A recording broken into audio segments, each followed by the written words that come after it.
Paano po ba, for example, ako po ay merong lolang 80 o 85 anyos na, paano po ba nila makukuha or paano po i-disburse ng DSWD on the first year po? Kasi nga po ayon sa batas, no, na the first year of the law, ang DSWD po ang magdi-disburse. So paano po sila, ma'am? Paano ang gagawin nila kung sakaling qualified na sila doon sa ating bagong batas? Ang centenarians may guidelines na susundin, Mhm. but actually wala pa tayong implementing All rules. right, all right. Gagawa pa ang NCAC ng Mhm. rules and guidelines regarding including the distribution of Opo. this octogenarian at saka Mhm. nonagenarian benefits. Now, as of now, we are dependent on the records of this Opo. WD.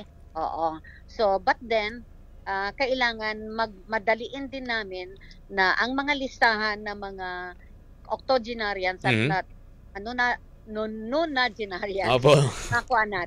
makuha natin agad-agad. So malaking trabaho ito. Oo nga, ma'am, ang dami. Oo, malaking trabaho ito na kailangan matutukan din namin as a commission.